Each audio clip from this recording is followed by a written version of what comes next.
to Tipping Spears with Hannah Becker. Today's conversation promises to be an insightful one with remarkable guests. Whether you're joining us here today for the first time or you're a regular listener, we're so glad you're here.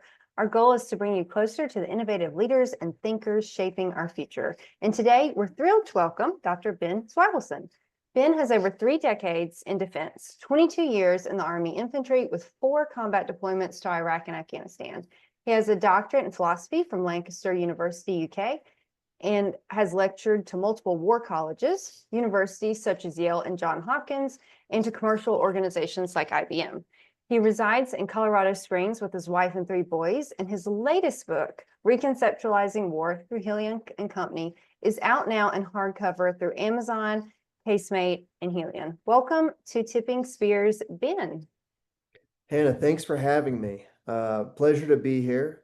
Just a quick admin note that I'm going to express a lot of opinions in this podcast. Some of them will be very nice and spicy and controversial, but all of the things that I say are my own opinion, my own perspective, do not represent the Department of Defense or any official position of the United States government or military. Just to get that one out of the way. Now we can, dive in whichever direction you want to go. Well, I wanted to start off today. Were you just telling us kind of where your story begins and what's first sparked your interest in serving in the military? Well, it's funny. That's the topic of my newest book, which just got signed with Helion as well. It's called Bad War Stories, and this is a nonfiction memoir. It'll be out in the spring of next year. So I'd love to be back on your podcast maybe in the future, and we Yeah. well that book. But that book in a nutshell is it dates back to my experiences in war in Iraq and Afghanistan. I try to tell those stories to my loved ones, but I'm also making it obviously open to the public. The names and the units are changed, but I'm talking about how war is, how it's experienced, the craziness, the boredom, the monotony, the irony, all the different things that happen. And part of my motivation was because when I was a child, my father was a World War II veteran, but he was fading out while I was growing up, very ill, a lot of medical complications. So he passed away when I was very young, when I was 17.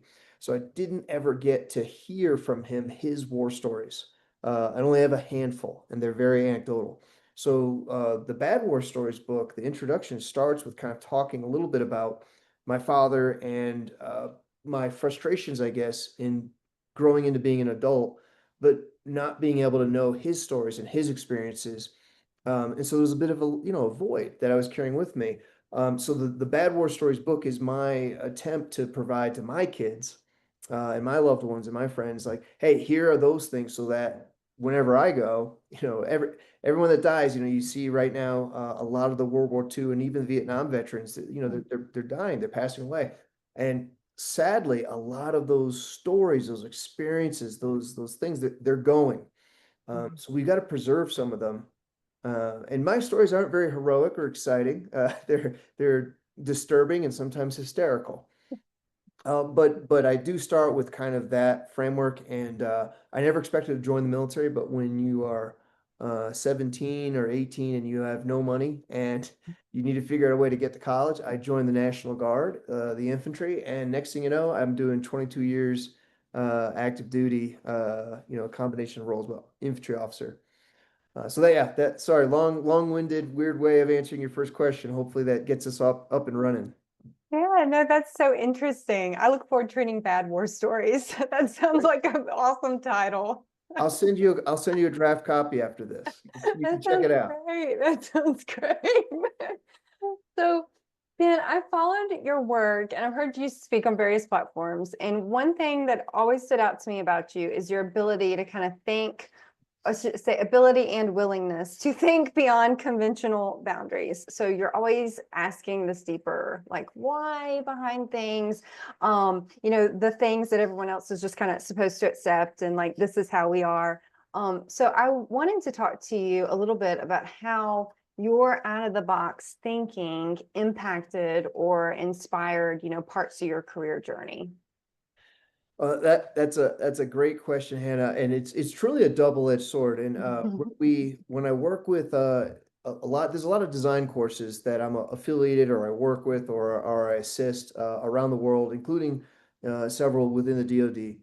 Mhm. And so when we talk at any level, whether you're talking at the war college level or you're talking at the lieutenant, the junior enlisted level, and we talk about innovation and creativity, Mhm. I always warn them that, look, there's there's two things going on at most of the time with our organizations. There's what the organization wants and what the organization needs but does not yet exist.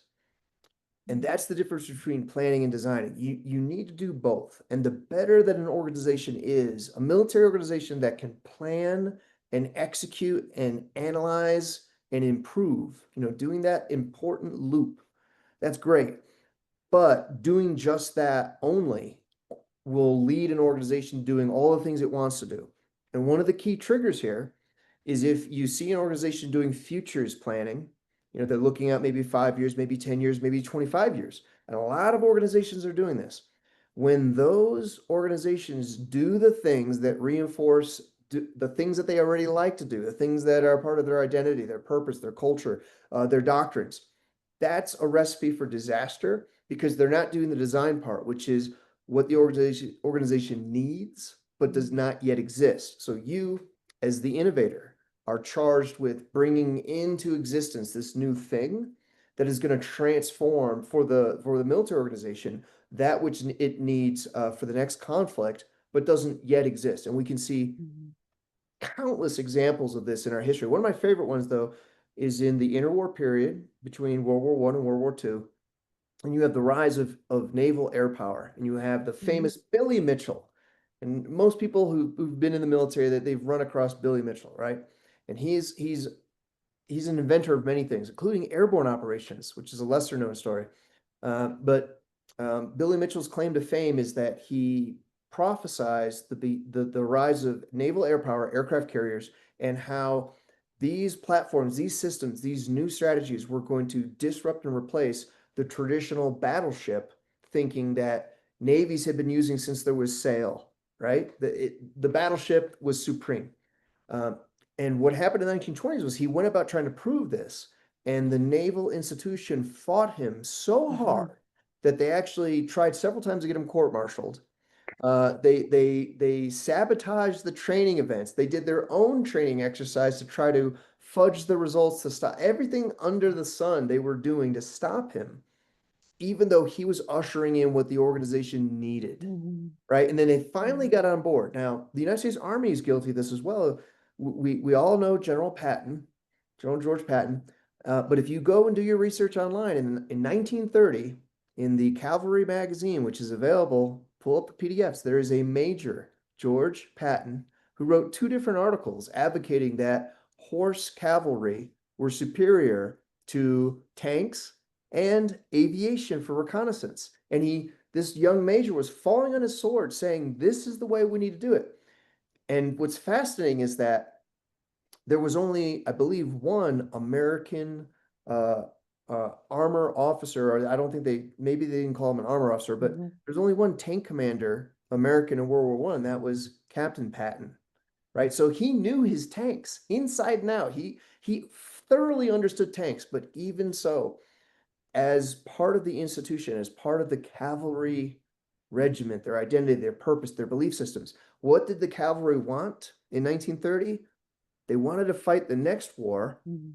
just the same way that they fought the previous Mhm. wars, right? And tanks, mechanized armor Mhm. forces, aviation, these things taking away the horse cavalry. Mhm. Well, in 1938, the United States Army finally turned off a lot of the horse cavalry stuff right around the time that Poland got invaded by the Germans who weren't using horses in cavalry charges, right? So this stuff is all over the place where the organization wants Mhm. things that reinforce things that we used to do, things that are a Mhm. part of our identity, but we're struggling with the innovation requirements, which are hard to do because the Navy had a lot of good points in 1922. Hey, Billy Mitchell, love your ideas, but Mhm. they're all on paper. You Mhm. haven't proven anything about battleships being disrupted by naval air power. And he had to go about doing it with At that time, when he was doing the testing, the aviation for the military didn't even have bombs in their inventory that were big enough to sink a battleship. There was a lot of things that they had to do to get with it. And part of those arguments was, well, okay, so we don't have the bombs yet, so then that idea doesn't work. It's like, yeah, but hold on a second here. Like, naval aviation is going to be a thing, and here's why it matters, and here's how it's going to change it, and here's why we need to do different strategies, different doctrines, different acquisition processes, different pathways. We have to train our officers and our enlisted to figure out how to do all these things, right? So that's happening today, and it'll continue to happen, and it's something that our military leaders are constantly struggling with. That's fascinating, Ben. I did not know the story of Patton, so you gave me a good tidbit. I Yeah. remember as you were talking, it's coming to mind.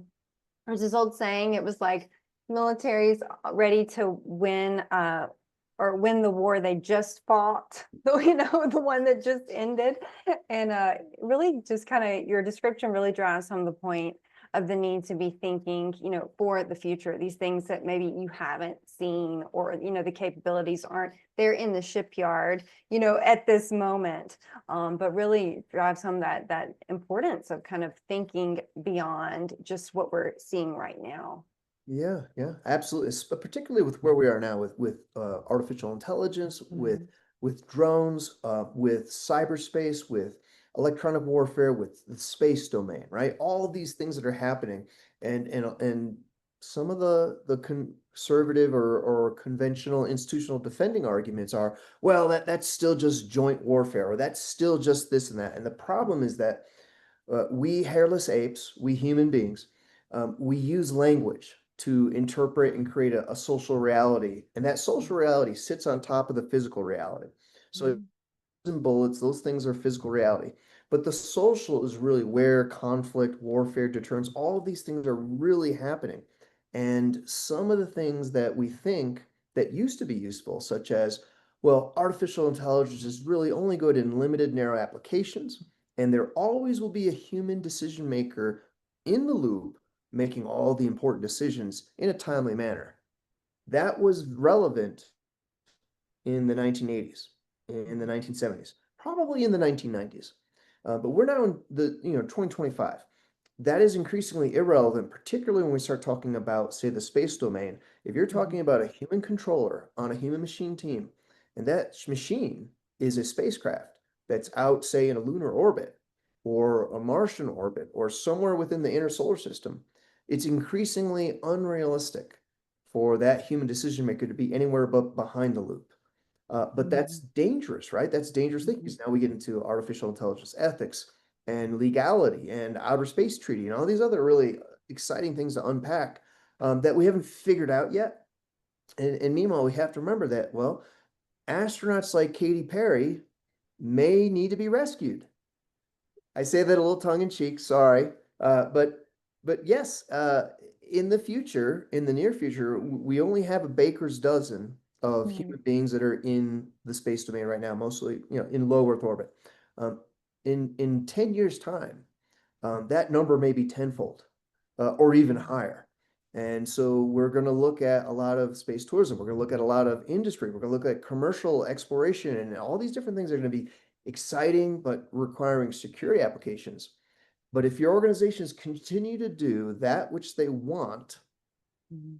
versus what they need, but does not yet Mhm. exist, we're going to have an innovation vacuum, space pun intended, and and our leaders are going to have to think outside of the box. But you can't think outside of the box if you don't know the edges of the box that you're Mhm. currently in.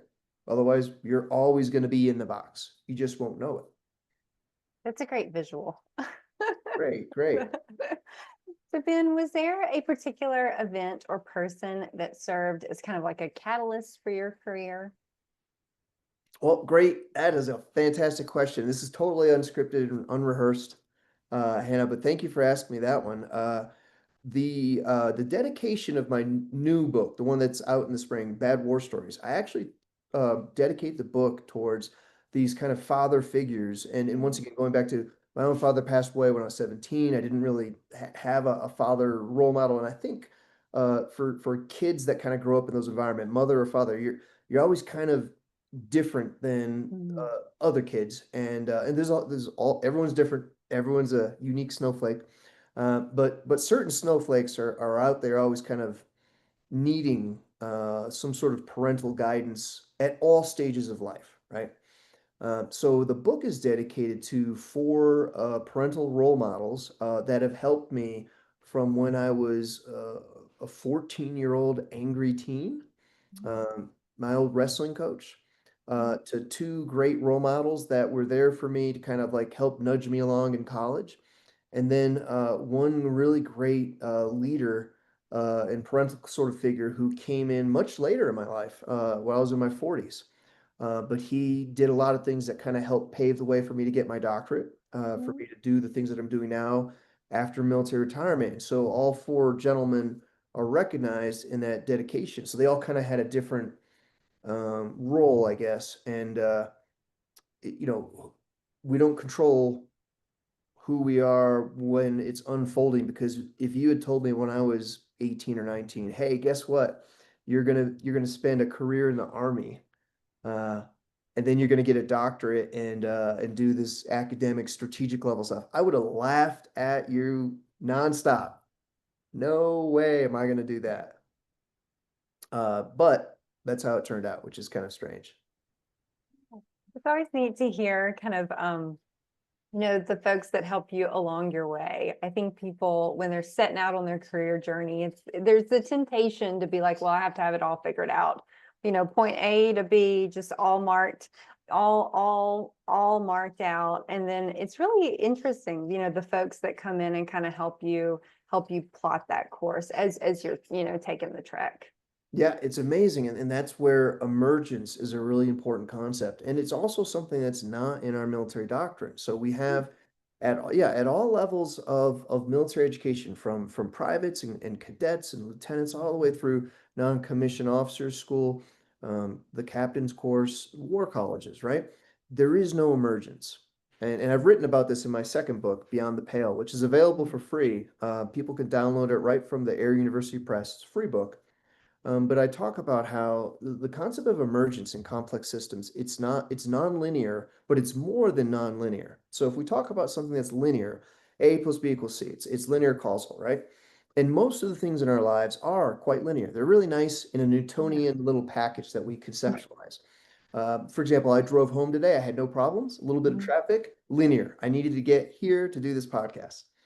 Non-linear would be, well, a lot of things that happened to me today at work, I didn't expect or plan a lot of them. I'd get a random email, someone called me, an emergency popped up, I got to run to a general's office. All these things were kind of bubbling and percolating, and they're all non-linear, but we still ended up achieving the things that, we needed to do today. But emergence is special because emergence means that something new is coming into the current legacy system. And this newness is dependent upon certain things that are here, but they're also independent of everything that is currently here in such a way that we cannot predict emergence. It is its own thing that is ushered in, but the system is transformed. A great example of this would be smartphones. Now, the engineers that designed and created the first smartphone, it was a Apple and Motorola collaborative, I think 2006, 2007. I think it was called the Razor Mhm. originally. And then after that, well, all right, and the dirty secret on that one, that everyone knows, is that Apple had their plans all along, but they needed to learn how to make phones really well. So they teamed up with Motorola, sucked out all of the how to make good phones, and then they were like, see you later. And then boom, the iPhone comes out. But the first smartphone, if you will, was that Motorola Apple collaboration. But here's the emergence. Those engineers plopped a camera on the phone because it's a good idea. You could take pictures, and it, they didn't understand what smartphones were going to do. Just with, say, the camera, just with the camera. How much of our world today revolves Mhm. around smartphone cameras? And if you go think all the way back to I'm sure you're old enough to have had a non-smartphone at some point, right? Remember those? Like, Yes, yes, I loved those. and you had a camera, right? If you went on vacation, you had the camera bag, then Yeah. you had the phone, Now suddenly but what are all the things that have now developed in reality that have emerged and have transformed things? For example, there's the concerns of teenage mental health issues Yeah. that are tied to social media. And again, that camera, those apps, all Mhm. those things are swirling around and doing all this stuff, but it's Come on, let's go get dinner. sorry. All right, we're gonna have to rewind that part. It's fine. Okay, so all these things are swirling around, and an emergence means that the system today is fundamentally different and faster and more dynamic than the way the world was before. And so all of us as we age, we say things like, back when I was young, back when I say that to my children all the time. And it's true, because if you were ever on hold on a landline with Blockbuster Video because you're late in returning your rental, all of those things says old person, right? But there's a whole bunch of people nodding their heads going, yeah, I remember that. Yeah, that was me. All right, please be kind and rewind. That's lost to this next generation, but they're in the emergent system with the rest of us, but they're experiencing this new world where you don't have to rewind your VCR tapes. You have these other challenges that Yeah. are coming out, and they're different and they're more Mhm. dynamic. That's not in military doctrine or military planning processes. We do reverse engineering, end state, lines of effort, ways and means to achieve it through phases and sequences. Ends, ways, means. Everything is done in this reverse engineering because you want to freeze a complex system, chop it up, deconstruct it. This very Newtonian way of thinking. And this is actually the focus of the new book, Reconceptualizing War, because I go into what is called the functionalist mindset. And this is one of the four social paradigms that we use in modern contemporary environments. But most of the Western world, the Western industrialized world, use the functionalist paradigm. And that's the underpinnings of everything that we have in doctrine, in theory, in strategy, in tactics, in planning. All that is geared towards this. And it doesn't really incorporate complexity theory because that's not Newtonian, nor does it introduce or incorporate quantum, which that's a whole different topic, right? So because these things are post-Newtonian constructs that emerged in the early 20th century, which was well after our military forces were being professionalized in the 19th, mostly the 19th, a little bit of the 18th century.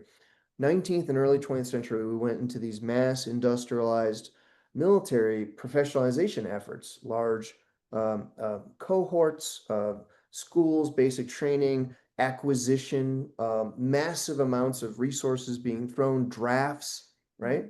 All these things were happening, and it was being done through Taylorism School of Management. It was being done through Newtonian physics. It was being done through Fuller's example as a British post-World War I theorist wrote in the 1920s and basically said, I'm trying to write a military science, a scientific way of doing everything for the military. And that's really, when you look at Fuller's work, becomes the groundwork for almost all doctrine today. It all kind of draws back. There's elements of Clausewitz, there's elements of Jomini and Machiavelli, but they were all scientifically structured by people like Fuller and Little Hart and others. And this is really important because in my book, I explain what happened in the early 20th century. I talk about the aftermath of World War I and really how I would say today we're in the 21st century. So we're dealing with 21st century crises, conflicts, using 20th century management and 18th to 19th century theory. That's what the military does, right? So our 20th century management, everything we do with management today is completely wedded to Taylorism, right? And this is Ford assembly line thinking. Yeah. Centralized hierarchies, batches of officer classes and cohorts and year groups and MOS specifications and hierarchical arrangements of information, right? All that is Taylorism. But all the theory is 18th and 19th century constructs from Jomini, Mahan, Clausewitz, later on Dohet, as we get into the 20th century, Corbett. And we're now extending those things into space in the 21st century, which is potentially problematic. Yeah. No, that makes sense. Yeah. So I had an opportunity to read, Reconceptualizing War. Really appreciated your outlining the different frameworks.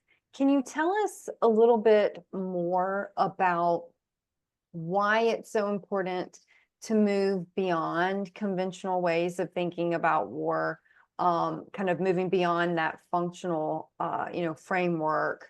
I know, obviously, it does not make sense to have 18th century approaches applied to space, but kind of a little bit more about kind of what the message that you're communicating, in case someone hasn't read it. Sure, sure. Well, first, I encourage everyone to check out Reconceptualizing War. It's out on hardcover, and we're working on options for hopefully an audiobook coming up, maybe some digital chapters online. What I'll offer is just to caveat the space thing. So it's okay for terrestrial older concepts to be applied to space, as well as for cyber. However, we have to have a healthy dose of critical self-reflection of, are we applying these things because these constructs make sense in this new Mm. security context, or are we doing this because we're trying to satisfy institutional belief systems, identity, purpose, role, these types of things? And that's where you start running into problems. Just on space, there are first there's a great book written by a war college professor in the 1960s. His name was Wiley, Wylie, for our listeners that want to go check that book out. It's out of print, but you can snag a used copy, I'm sure, for a couple of dollars. And Wiley was actually the first, and I write about this in Reconceptualizing War.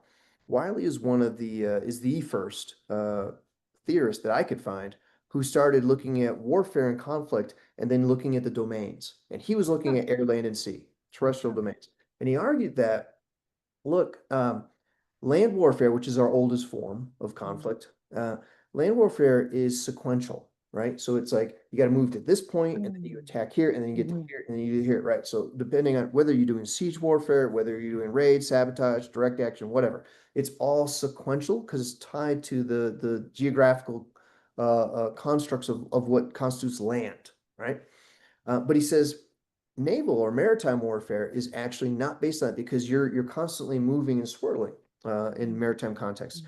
It's not sequential, it's cumulative. And this is also what later on Mahan and Corbett, or actually not later on, they wrote it in the 19th century, but later on, they were the first maritime theorists, if you will. It came much later. And that's part of Navy culture. They don't like doing doctrine, or they didn't used to. I don't think they still do. Uh, love the Navy, love the Navy. Uh, so uh, cumulative means that you're going after, say, taking over a whole battle space, a whole area that's maritime. And you may want to sink a whole bunch of ships, or if those ships are somewhere else and you now have secured that maritime area, you've controlled that harbor, you're controlling that coastal line, then they're not able to do things, right? So it's a cumulative thing versus a sequential. Reason I'm going down this rabbit hole is just for this point, is that the space domain, and I kind of articulate this in a monograph that the Air University Press published. It's a Doolittle paper from 2023, and also available online, is that the space domain manifests both. There's elements of sequential warfare or land warfare, and then there's elements of cumulative, which makes the celestial domain different. It requires us to think about it differently. And a quick example of that are what's called a Lagrange point. Have you ever heard of them? No. All right, most people haven't. I didn't know what they were. I was an infantry guy, showed up to US Space Command, and I'm learning all about space. And I was like, wow, what the heck's a Lagrange point? What it is if you've got two celestial objects. So if I've got a little microphone here, all right, and I've got my water bottle. So if they're in space, like the sun and the earth, or the earth and the moon, the gravitational forces of, say, the earth and the moon at some point in the middle here, there's this little area where they equal out. And I'm saying this in a very simplistic way. I am Yeah. not an astrophysics scientist, so you can look this up. But a Lagrange point means that you can put something right here and it stays put, or Oh, requires very, very little fuel, and fuel's very important in space. that makes sense. Yeah, what you go up with is all you got right now, right? We're not refueling is coming, definitely coming, but right now, whatever you take with you, munitions, systems, Mhm. fuel, any of that stuff. So if you're burning fuel, you have a shorter lifespan. You got to manage it. But if you can park things in a Lagrange point, that's really cool. That's really good, right? It becomes very, very important. Um, but that's land-based, right? Because you can park an infantry platoon on a hilltop, and now you can control that huge area. Like when I was in Afghanistan, my last deployment, we were at a small outpost west of Kandahar, out in the Horn of Panjwai, and we were on slight high ground. We had a nice, assets. We had defensive. We were a good little fixed position, right? Like on a Mhm. Lagrange point. But in terms of the cumulative aspect, when we look at orbital warfare, right? Things that are moving around in low Earth orbit, they're moving at over 22,000 miles an hour. If you look up in the sky and a satellite is directly overhead, do you know how long it takes for it to be overhead again after it's got to go all around the world? What would you guess? How long do you think it would take? Oh gosh. You're in I Virginia, right? yeah. Right now, satellite goes. How much time until it's back over? Just give me a guess. Virginia, 2 weeks. 2 weeks? Guess It's, what? In low Earth orbit, 90 minutes. oh wow. Yeah, I know. Isn't that crazy? So things that are in low Earth orbit, and that's why Elon Musk has this huge network of different Starlink satellites, and they're all up there. There's just like tons and tons and tons. And people are like, why do you need 2,000 satellites? Well, because you have a huge, beautiful network, and it's all moving at 22,000 miles an hour, which is what low Earth orbit speed is, right? Wow. And so what's important here is that if you're talking about maritime warfare, which is cumulative, then if you're looking at things in the space domain, you may be looking at a combination of some maritime characteristics and some land characteristics and combining them in new and different ways, right? Now you got to Mhm. bring in artificial intelligence, you got to bring in some of the emerging things with quantum. We're now talking about a much larger space, and I know I'm going down the space rabbit hole. Can't help myself, my day job. Uh, when we talk about all this, we're reconceptualizing war. Mhm. Um, what this book does, and if I can go into a little bit of a shared screen here, let's see, where did it go? Yeah, my glasses on. Mhm. So, oh, there it is. All right, let's try that. Okay, so is the slide up? It is. Wonderful. All right, so these are some of the illustrations from the book. And for our listeners who are on Spotify, if you switch to the YouTube version of Hannah's podcast, you'll be able to follow along. But I'll articulate everything so that if you're just listening, don't worry about it. I'll provide you a nice audio description, if you will. But for those of you that are on YouTube, you can actually look at the graphics. And these are pulled right from the book. So Burrell and Morgan are the sociological theorists that I pull their paradigms, these four paradigms. That's what I start with, and they did this in the 1970s. And this is a way of looking at social paradigms, or how large groups of modern human beings understand the world to include war, right? So you got to put war in there. Now, when Burrell and Morgan and a lot of sociologists did this work in the 70s, the 80s, and the 90s, almost none of them looked at warfare. Right. So that's what makes reconceptualizing war rather unique, is it's really the first sociological treatment looking at war using social paradigms. Although I am building on some of the earlier work of Christopher Paparone, who's a great mentor of mine. Um, but these social paradigms are important because when I mentioned World War One earlier, World War One was the last conflict for humanity where there was really just one paradigm operating. Everyone was basically fighting using the same mental framework. Yeah. And after World War One, that is where you have these modern other alternative paradigms emerging that become part of how we look at conflict today. However, most all of us still use a single paradigm frame. So if you go to a Western war college, you go Mhm. to any policymakers, state departments, diplomats, senior general officers and their staffs. If they're in the West, they're looking at functionalism. They're using functionalism, and they're probably not even witting or aware of it. It's the way the world is. It's the Mhm. only way. However, if you go, say, to a communist nation such as China, they are doing radical structuralism, which is in the upper left. And my book explains how they're different, why they're different, examples and the historical trends. But if we look to a lot of the violent protests that are going on, that some folks will use the term, I use the term social Marxist. That's Mhm. a social Marxist is different than a traditional state or gross Marxist. And I go into the book on the differences on how different writings from Marx at different periods will influence different Marxists today. But the radical humanism is where you can find some postmodern thinkers, some anarchists, and all of the social Marxist activists who are engaging in conflict. So I'm not talking about someone who's doing a peaceful protest. There are peaceful protesters that manifest in all of these paradigms. What we were talking about here is conflict and war. So when we are doing organized violence to try to change a system to a normative future that we say that's the way it needs to be. So if you look at what's happening right now today in Iran, so you Mhm. have the Israeli Defense Forces and the United States military that are doing actions on behalf of their nation states. And the United States government and the Israeli government want Iran to have certain strategic outcomes, a non-nuclear capable entity that does not do regional proxy terrorism and so forth, right? So that's what they're doing.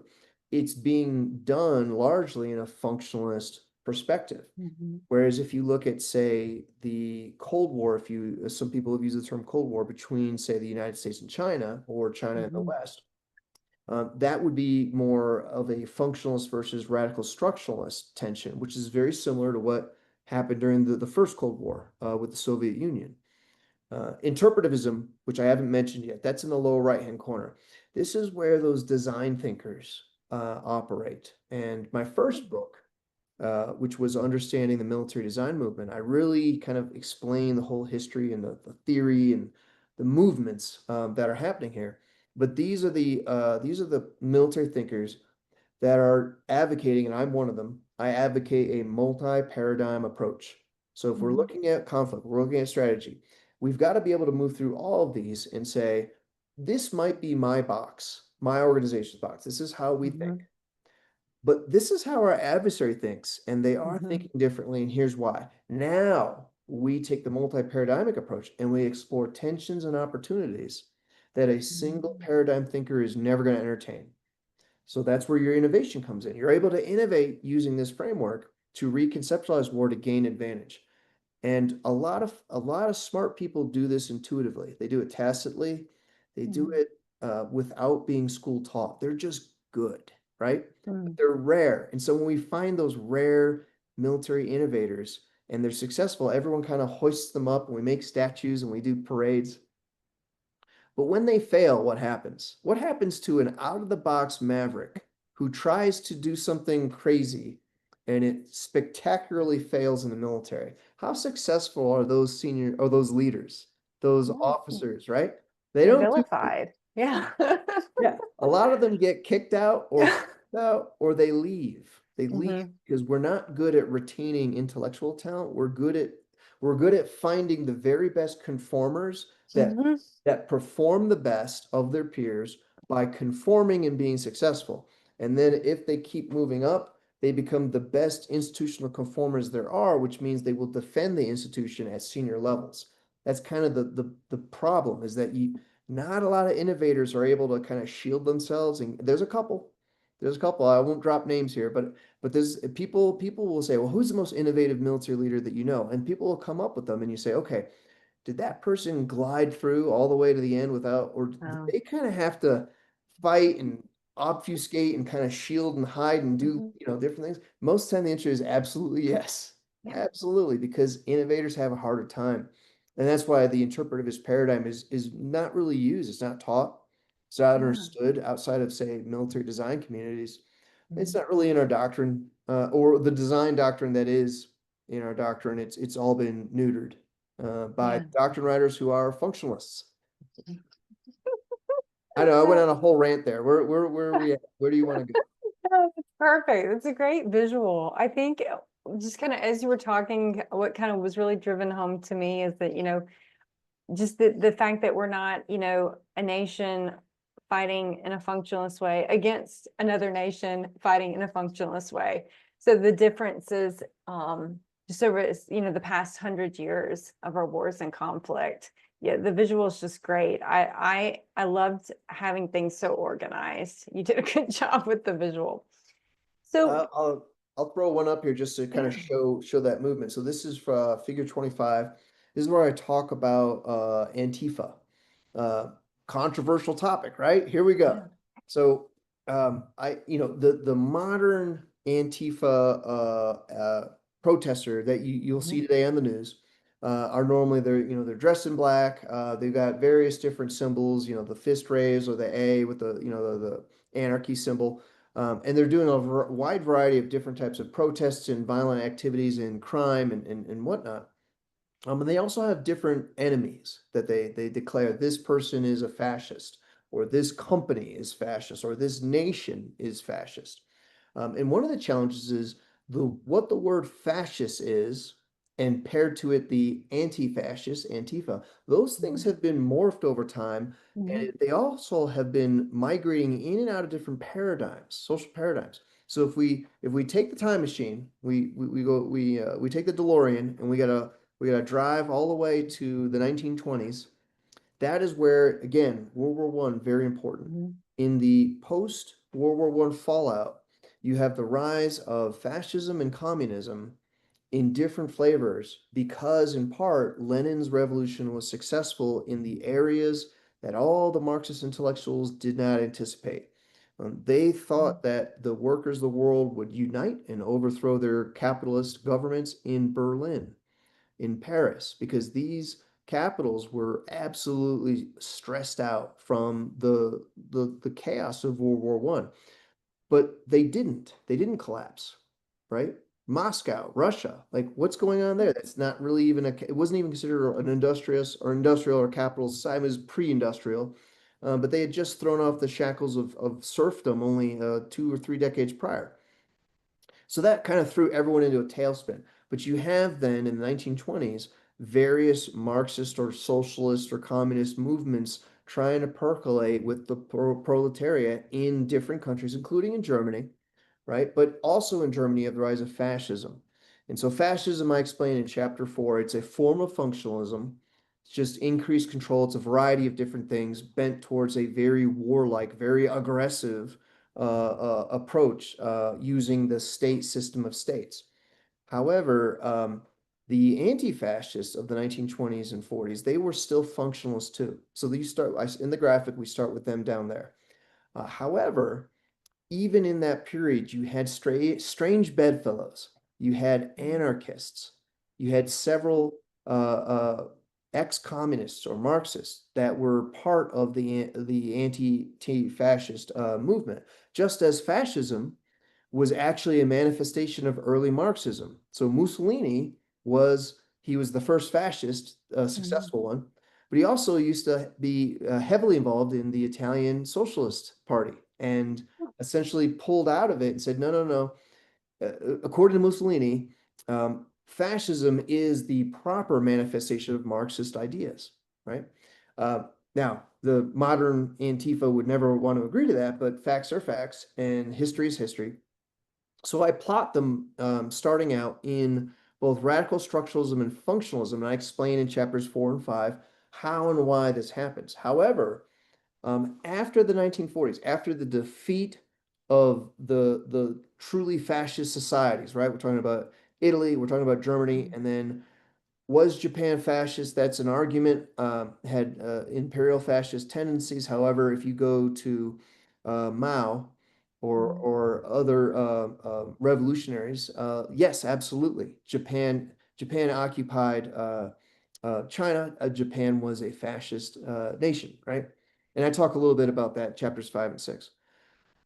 So then radical structuralism undergoes certain transformations. And during the Cold War, throughout the 2000s, it actually started bouncing using postmodern theory and critical theory, moving between radical structuralism and radical humanism. And they shed a lot of the things that defined the early Antifa movements. For example, Antifa, anti-fascism in that period, 1920s and 40s, was entirely centered on preventing anti-Semitism. Right? It was Oh, all about the yeah. Jewish people because they were the oppressed. Now, today, modern Antifa will say, no, no, no, no. Those are the colonial oppressors. Those are Yeah. the Jews are bad. Israel's bad. America's bad. Everyone's bad that's doing this, right? So that is because you're moving through these different social paradigms and you're reinterpreting war and conflict differently because you're changing your ontology. They're changing what fascism is to them, and they're changing what anti-fascism is for they as how they organize.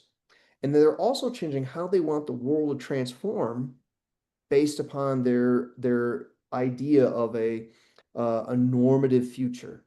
So if I do violence, organized violence, if I do warfare and conflict, I will achieve these outcomes by transforming reality and providing humanity a new organizing logic for civilization.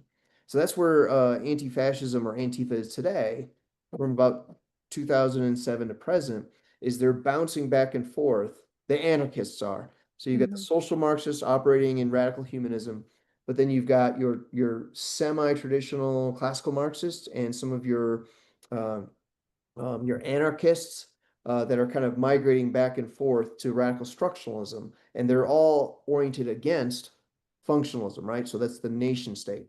But the problem is that the nation states, pick one, are using their military and their law enforcement and their legal system in the functionalist mindset, which categorizes most of these activities as domestic affairs, right? Law enforcement, legal system, penal system, so we're not looking at it as war, and I talk about that in chapter 7. And this is just one example of many, and I'm not picking on Antifa. I use them as an example. I use a lot of other examples in the book. I try to spread the blame, right? Everybody gets a dose. If we go to this later graphic here, this is later in the book. But look, we're talking about Ho Chi Minh. We're looking at Che Guevara. We're looking at Lenin and Engels. I look at the Weather Underground. I talk about the Frankfurt School for radical humanism. We look at postmodernism, and then well, a lot of the other groups that I'm going to talk about. There's two branches. Let me see if I can get to the graphic here. Here we go. I introduced two sub paradigms under radical structuralism, and they're not Marxists, but they swim in the same ontological waters that classical Marxists that operate in radical structuralism. They share the same thing, even though they hate each other. They're like oil and water, but they're still using the same ontology. It's fascinating. And these two subgroups, one is called radical omnism, you can see in the graphic. And don't worry, for those looking on YouTube, this is the final graphic in the book.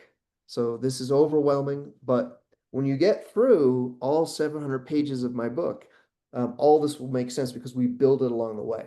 Radical omnism is the focus of chapter 6, and this is where I get into all the different ideological doomsday boogeymen, from Hamas to the Branch Mhm. Davidians to Boko Mhm. Haram to the Islamic State. I even talk about Iran from 1979 to present, and they're bouncing back and forth. And this is part of the reason why I argue that the Israelis and the Americans did what they did over the last 12 days. And we talk about that in the book. When you're operating in functionalism, you can negotiate, you can do diplomacy. But if you're operating in radical omnism, you're attempting to bring about an eschatological transformation, eschatological meaning a divine final holy battle that settles what the world is forever, right? There's different ideologies that talk about this. And I know I've been kind of going on at a rant here, but global cataclysmic is that other subcategory. This is where I try to set some of the anarchists because they need their own treatment. So we talk a little bit about Antifa. I talk about the Animal Liberation Front, and I also talk about the Mhm. Earth Liberation Front, which the Earth Liberation Front in the 1990s was labeled the FBI's #1 domestic terror organization. Yeah. Yeah, and they were environmental extremists who had a no-kill policy, but they were really into arson. Uh, but their worldview truly was that we need to break society of being modern and industrialized. We need to return to primitive or Paleolithic hunter-gatherer settings, right? Mhm. For the good of the earth. That's some of the extreme stuff. And you got to say, all right, well, we have to define that philosophically, because if we don't understand that and we continue to treat them as other violent, disruptive groups, Mhm. we won't really understand, and our strategies just won't hit the mark. I Mhm. think that's part of the problem is that if you look at the American track record overall, since really the end of World War II, we're tactically amazing. And in several instances, operationally, we're impressive, but we are strategically infertile. Mhm. We have not been able to birth a successful military strategy in multiple decades, with the exceptions of several isolated, maybe we got lucky. Mhm. I think the end of the Cold War was pretty darn good. The first Gulf War, pretty decent for its limited objectives. Um, I'll pause there. I know I've said an awful lot. No, it's fascinating, Ben. I think you gave just great examples that people don't even think about these groups as being in a discussion related to warfare. And it really just drives that home. Before getting a copy of your book, I had not thought about many of these groups moving from kind of the different frameworks. I guess I just thought, well, this radicalized extremist group came up with some crazy ideas and they were just whole hog in it, and it's just it kind of stayed in that little box. And so it was really eye-opening for me to see how that morphs and how that moves and the interplay there. Yeah. So Another useful example here would be that for those of you that are looking at the graphic, I've got the Weather Underground, and I've got a little infinity loop in between radical structuralism and radical humanism. And the reason for that is that when the Weather Underground was operating, essentially between 1969 and 1977, so the better part of a decade, they published their manifesto. And the manifesto is great because you can read it and you can look at it, and I cite it, and I cite other examples. But they really lay out what their war philosophy is. And when you start ripping it apart and saying, this is what this means, this is what that means, well, guess what? They were creating a hybrid between traditional Marxism, old school, Lenin, Stalin, uh, and then they were bringing in postmodernism and critical theory. And because where they were placed in the late 60s through the 70s, that stuff was really just starting to matriculate into different types of critical theory, critical legal theory, critical gender theory, critical race theory. Those things would kind of manifest a little bit later. So this was early in the terms of developing social Marxism or radical humanism. And so I would argue that if you went back and asked the Weather Underground participants which one they were or what type of Marxist they were, they would give you a schizophrenic answer. Some would say, no, no, no, Mhm. that's what this is. And others would say, Mhm. no, no, no, no, that's what this is. You're wrong. It's this. And you see this time and time again is that a lot of times an organization will start to get dysfunctional because part of it is operating philosophically in one war paradigm, and the other part is pulling it towards a slightly different paradigm. Mhm. And it becomes even more difficult for us to apply strategies towards these Mhm. organizations when, in particular, we are manifesting our entire worldview in a different paradigm, the functionalist one, right? So you can see how all this stuff gets Mhm. scatterbrained, and we end up just lumping tactical success in a row. We get some operational burnout where everyone's just tired of it. We've lost interest. The American public or the international community has said Mhm. enough, and then we stop. So you described the battle space. I think the audience will probably agree with me on this is way beyond just the battlefield, right? With tanks and soldiers, and it's much broader. Can you tell us a little bit about kind of how you think technology is changing the world of warfare or altering that battle space? Well, that's I'll try to answer that in two ways because that's a really interesting question to kind of wrestle with. The technological changes that are happening, uh, that's going to be tied to like how we use technology. Because just having great tech doesn't mean you're going to win a war, but having great tech means that if you've got stealth bombers that can drop the biggest bombs in the world on a nuclear site that's covered by a mountain, that's a good advantage, right? Like tech is great, unless we are reliant on tech and missing the bigger picture. So that's one of the tensions that are there. So let's dive into that one first. There's a famous story about from Afghanistan, and I know this is in one or two books that are out there. I can't recall off the top of my head where. I think it came from a military intelligence monograph written by an officer back in 2011 or 12, and he told the story about this unit that was working and moving around and trying to do these different projects in Afghanistan in the ontological assumption that we normally hold, which is if we build schools and roads and wells, dig wells, and we kill bad guys, we'll create the security so that then they can prosper and have the right economics and political infrastructure. All these things will get better. And so they approached this one village and they saw that there were women, the local village women, would walk several times a day out to the well, which was located a couple miles away, and they'd carry water on their heads in these big containers and bring it back. So the engineering unit said, "Ha, we can dig a well. We checked, it's good. There's water here." And they asked the local men, the leaders of the village, "Would you like us to dig a well here?" And the men said, "Oh, yes, please, yes." And the engineering came in, they dug the well, they had a big ribbon ceremony, they had photos and public affairs, nice PowerPoint storyboards sent up to the ISAF leadership, and everyone was like, "Yes, this is great." What do you think happened to the well? It got sabotaged. Somebody started throwing dead animals and rocks and poop and whatever else in there, right? And so what did that military unit think? They said, "Aha, Taliban, they're here, they've Yeah. infiltrated, they're trying to stop us from achieving our goals. They're the ones." So they set up ISR and they monitored, they cleaned up the well, and then they watched and they waited. And guess who they caught sabotaging the well? The women. Really? Yeah.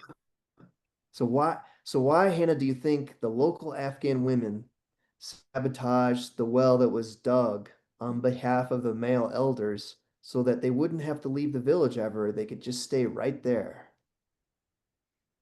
Did they want them to leave? The women every day loved getting away from the village, from the men, from the structure. They were able to talk, gossip. It was a social element. It was a breather. It was an escape. It was Yeah. everything they wanted. Yeah. It wasn't about the water. It was about them having freedom to walk away, to Yeah. spend time together, right? And Yeah. the men of the village didn't see that, right? Because Mm-mm. part of their framework, and the American unit completely misunderstood. Wow. Complete misunderstood. So no matter the technology, no matter the Yeah. intelligence, no matter all the things that we have that help us do the things we want to do, it's what does the organization need? And in this case, that organization, and I would say most of the military units that were operating in Iraq and Afghanistan, I was part of many of those deployments, is that we knew what we wanted to do, but we didn't have the necessary understanding of what we needed to do in these environments that demanded different ways of thinking and different ways of thinking about war and different ways of understanding what are the motives of, say, the Taliban? What are the motives of Mhm. the Islamic State? What are the motives of Al Qaeda? What are the motives of the different tribes in Afghanistan that have nothing to do with certain Western Mhm. constructs? Right. And again, these are very controversial arguments, and some people will fight until they're blue in the face that if Yeah. only they had a few more infantry units and special ops units, they could have won. Mhm. I don't agree with that line of thought because it's a tactical argument. Yeah. So I think I hit the first part of your question. Is there another part you want me to go after? Yeah, well, I guess I want to kind of take the question another direction if you're down for that. Sure. That was such a great story. So Ben, right now, it feels like everywhere, I went to a historical tour the other day. everyone non-military is talking about war-related things. What's going on with Iran, what's going on all over the world. And I wondered kind of with the changing, battle space, the different paradigms that go on, do you have any thoughts in terms of what role, the kind of cognitive space of civilians, their views on things play in kind of the Western approach to war, or what role it should play in that? Or maybe this is just, maybe people have always talked about what's going on related to warfare. Maybe that's just talk, but to me, it seems like there's a lot more, just a lot more conversation about it. And I wondered, from your perspective, basically, is that just people talking, or does it matter in terms of how, we approach our adversaries, or how our adversaries, such as Iran, would approach us or our allies? I think maybe a way of hopefully answering this question is I'll invoke Miles' Law, and by a guy named Miles, 1970s, and he was looking at this organizationally. Mm. I think he was working in like the forestry industry, somewhere in government, Mm. and he discovered, or he framed this idea that where you stand on things in life depends on where you sit organizationally.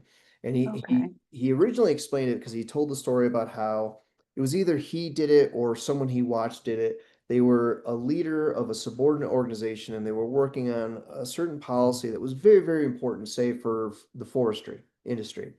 And that person then got promoted into the higher organization that Yeah. would make those decisions. And so when that person moved to that new higher level position, everyone in that forest department was like, yes, our guy is on the inside. He's going to make Hmm. this happen. And after a few months, they were waiting for their former boss to approve the policy, the movement, whatever they were doing. And it came back as rejected. And so they were up in arms. Like, how could you do this? You used to be here. And he's like, Yeah. oh, but now I see the bigger picture. That Hmm. person saw all the other things that were happening and had to make the decision and decided, look, we can't do it this way. I understand why we wanted to. I was there, but look, it's a bigger issue than what you see from there. So the Miles Law, I think, can be applied to, if we look at the graphic or we just talk about social Hmm. paradigms. You have a lot of people that are technologically advanced and connected. So Yeah. today, my kids, your kids, everyone's got like Chat GPT on speed dial. Hmm. Um,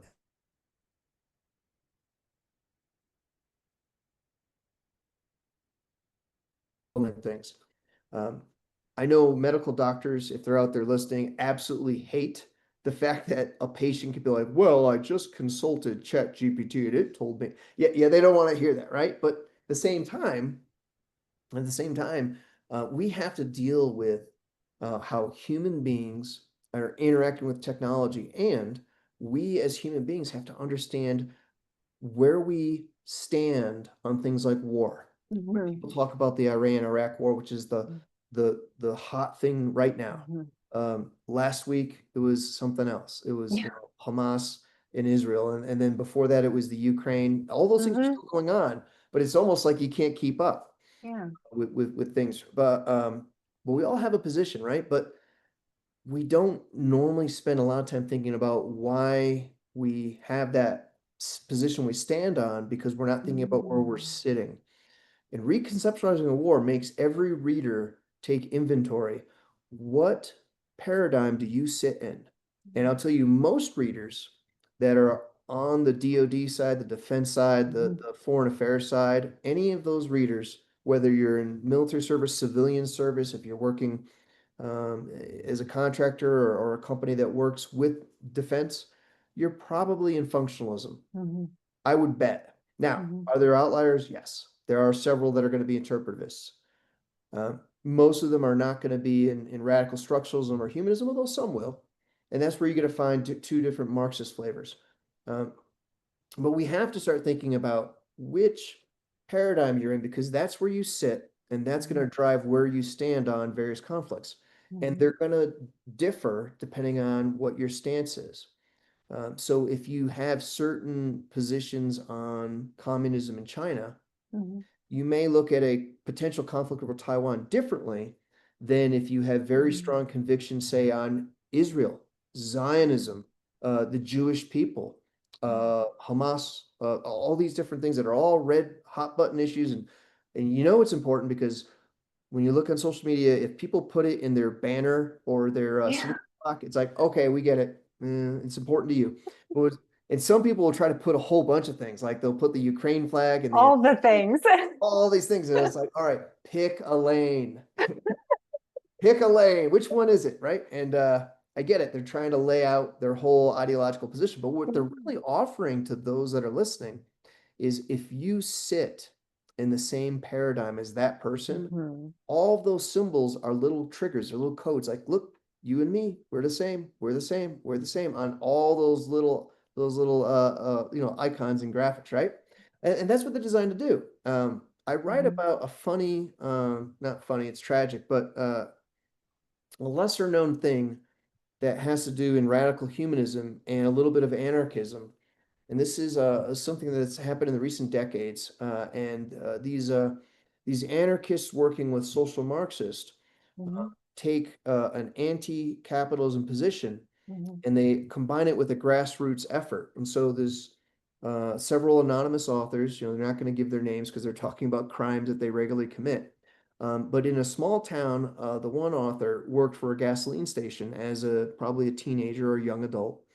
And if someone else walked in with a certain pin on their clothing, and it was it was a certain, I think it was a happy face pin, like a yellow smiley face pin, Yeah. right? It was a certain one.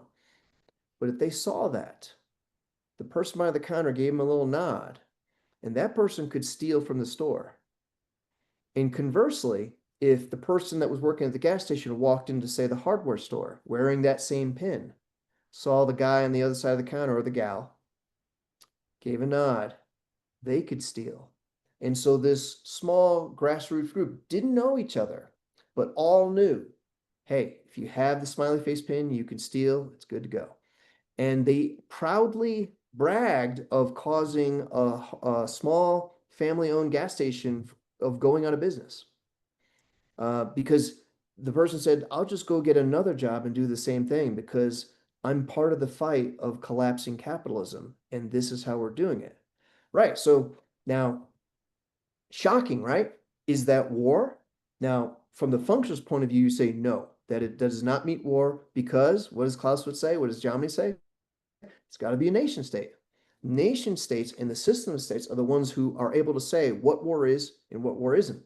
And people say, aha, what about non-state actors? Clausewitz talked about that. Yes, he and Jomini did, but they specified it was the state system and only the state that Mhm. could declare what a war was.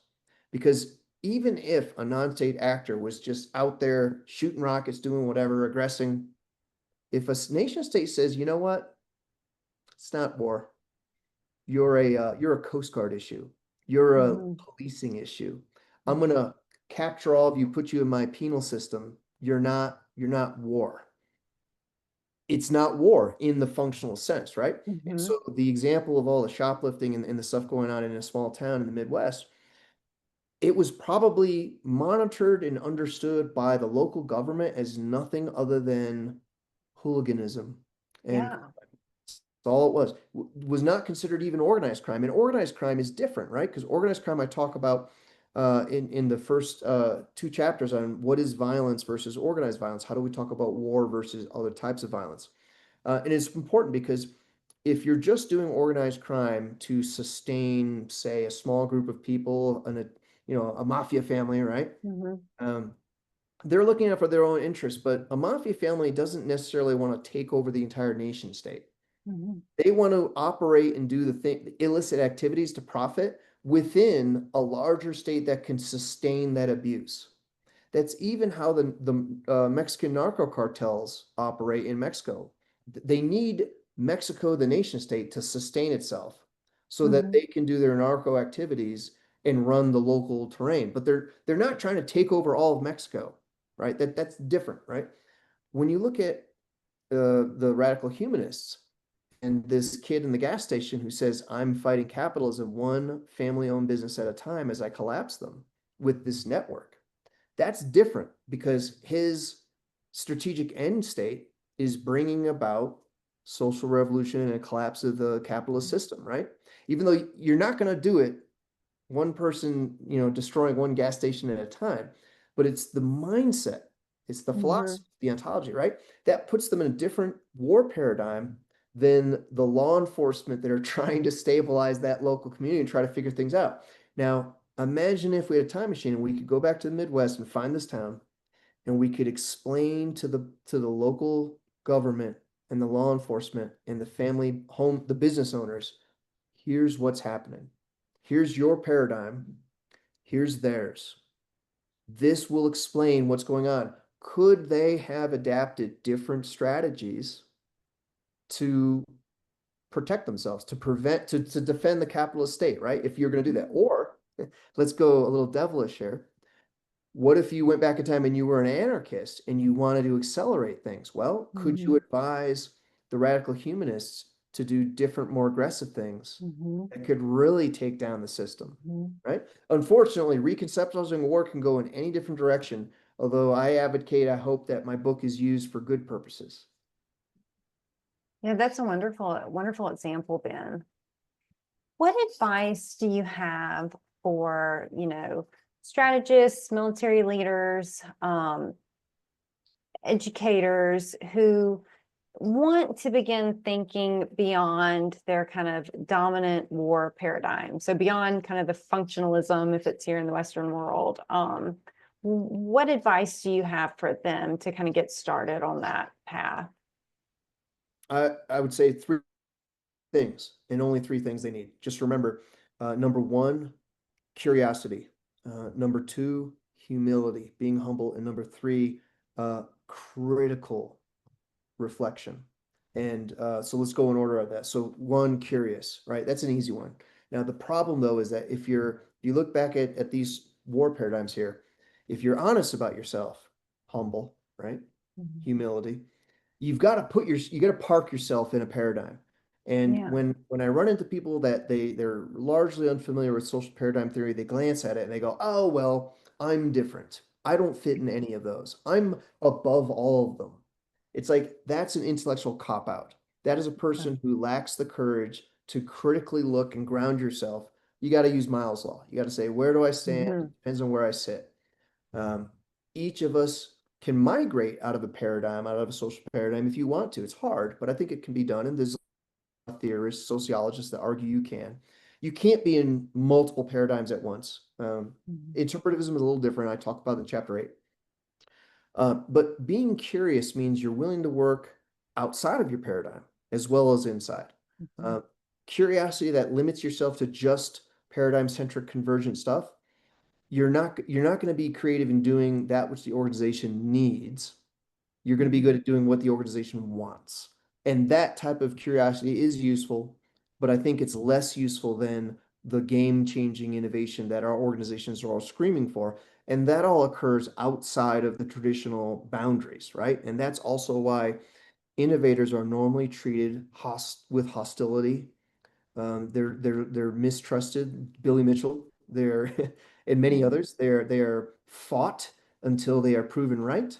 And even then, there's a bad taste in the institutional defender's mouth. I mentioned humility. So being humble is probably the hardest thing, I think, for most. It's hard for me. I have to Mhm. practice this every day, like sharpening a dull knife. The moment that you think that you know something, and then you start to dig your heels in intellectually, you've lost the humility that's needed to grow. Um, there's an old maxim that if you ask an ignorant, or if you correct an ignorant person, they will fight you. And if you Mhm. correct a wise person, they will thank you. Mhm. It's a nice, I think it's an old Chinese maxim and is wonderful. And that's something that we got to practice all the time. And it's so hard because there's so many biases rank, status, age, position, wealth, power, uh, beauty, all of these things that we have and we put up on our walls and we wear in our uniforms, they insulate us from being humble and from having somebody or an idea challenge us, and for us to really take it seriously and consider deeply. And that's where the critical thinking comes in, the critical reflection, the third one.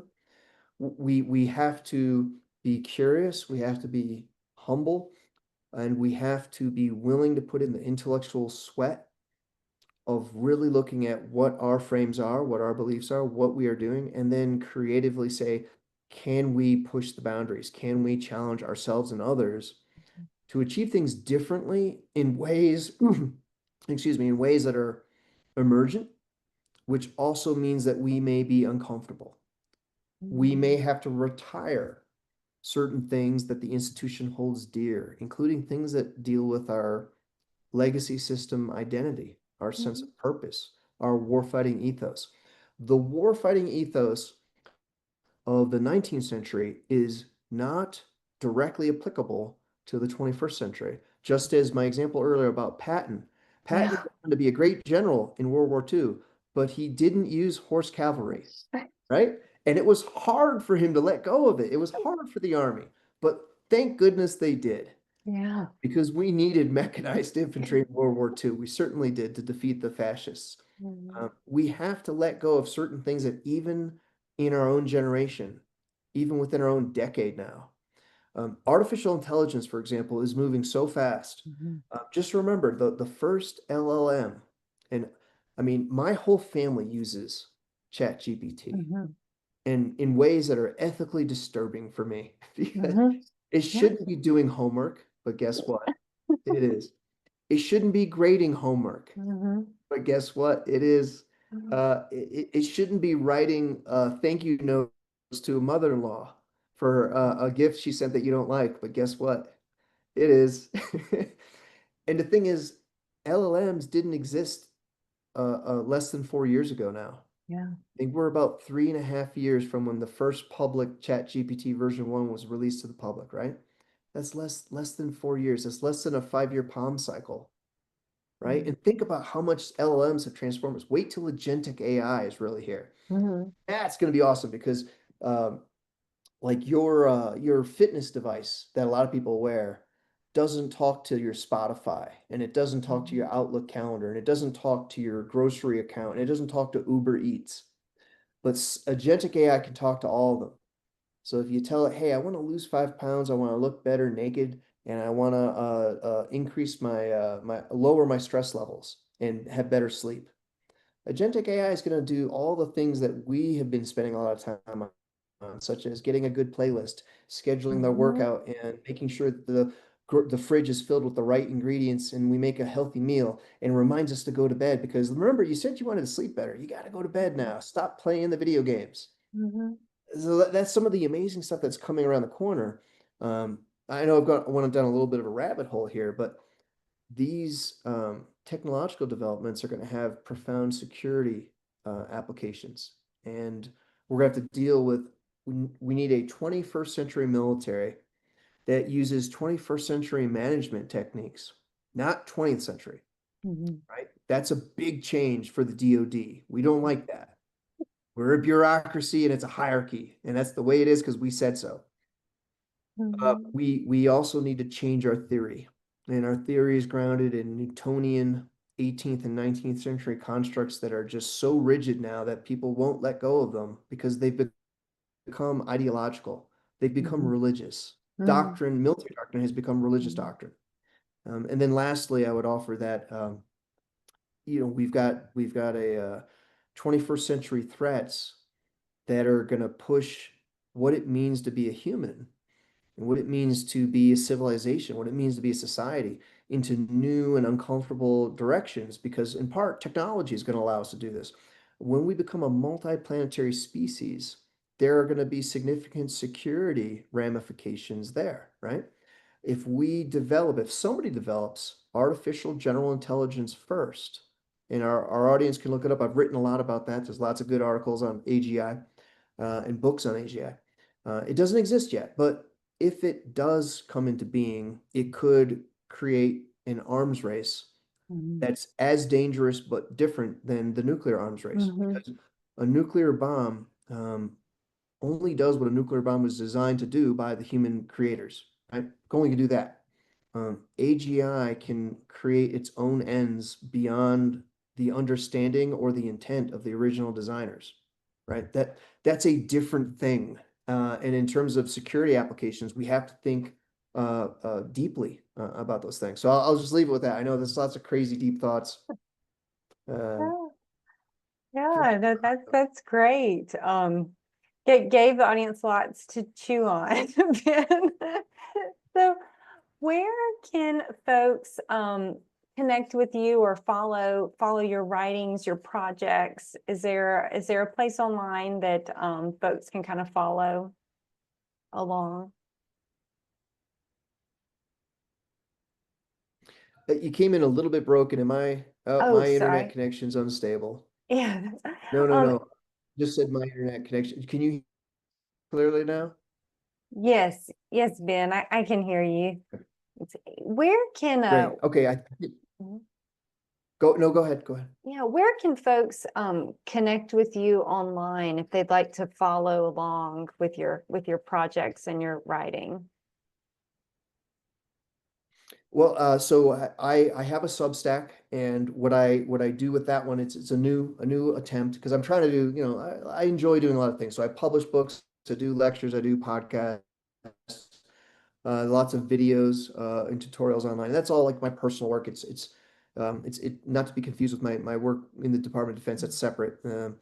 Uh, but in terms of kind of this academic engagements, Substack is where I've been trying out a lot of like raw ideas, and I love engaging with people and sharing and collaborating that way on social media.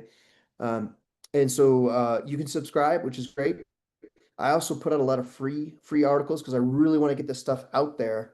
So some stuff's for subscribers. We got to play around, and I like to make some of the stuff a little bit harder to get to. Um, the content, of course, it's published. There's lots of books and articles. And then I am on the X platform, formerly known as Twitter, and that's where I do like quick little hot takes. I don't get political. I don't put up cat photos. What I do is I do military strategy, philosophy, war, conflict, these types of things, right? So everything you see in my books is what you'll see if you follow me on X or connect with me on the X platform. And then I have a couple of processes. Like I do some things where I have a email distro lists where I put out some good content. That's more for the defense community, and I do a lot of international engagements as well. But each time I go somewhere, I try to do things like this. Like podcasts are fantastic, recording videos are great, publishing thought pieces are wonderful, and then facilitating and collaborating. There's also some design education that I'm affiliated with, and people that are interested in that, they can contact me. But these are teams that can go out and do certain things, and certain teams can do certain things. It's really tied to who's receiving it and what are they asking for and where does it fall. So really, with some of those, it's going to be a Department of Defense thing. That's a whole different conversation. And for other things, it's more of a commercial venture, and there's various left and right limits there. But lots of different ways to engage, and my favorite is really social media when it's healthy. There's a lot of unhealthy with social media, but when it's healthy, it's when somebody challenges me in a productive way that causes me to say, again, humble, like, wow, I didn't think about that. And gosh, I need to dive into that. And so then I start digging and digging and digging, and then I come back and I normally reach out to the person and say, hey, you told me this a month ago. Well, I read that book or I looked at that thing, and wow, I've got these ideas now. And that's what makes it rewarding. Um, the unrewarding engagements are when you run into people online and they're either not curious or they're not humble or they're not reflective. And those conversations are usually ended pretty quickly. I say, hey, good luck. Great talking with you. Have a nice day. Oh, well, that's great. I'll link the books and then also get the Substack kind of in the show notes. So if folks want to connect with you, they can there. So Ben, thank you Great. so much for sharing your insights, your experiences. I really learned a lot, enjoyed talking to you, and appreciate all your contributions to our nation. And thanks so much for having me. Thanks for seeking me out. And this has been a great conversation. Looking forward to seeing it online and promoting it. Yeah, that sounds great. And to our listeners, thank you for tuning into this episode of Tipping Spears with Hannah Becker. We hope this conversation has sparked new ideas and challenged the way you think. Don't forget to subscribe to the podcast, and we'll catch you next time with another exciting guest.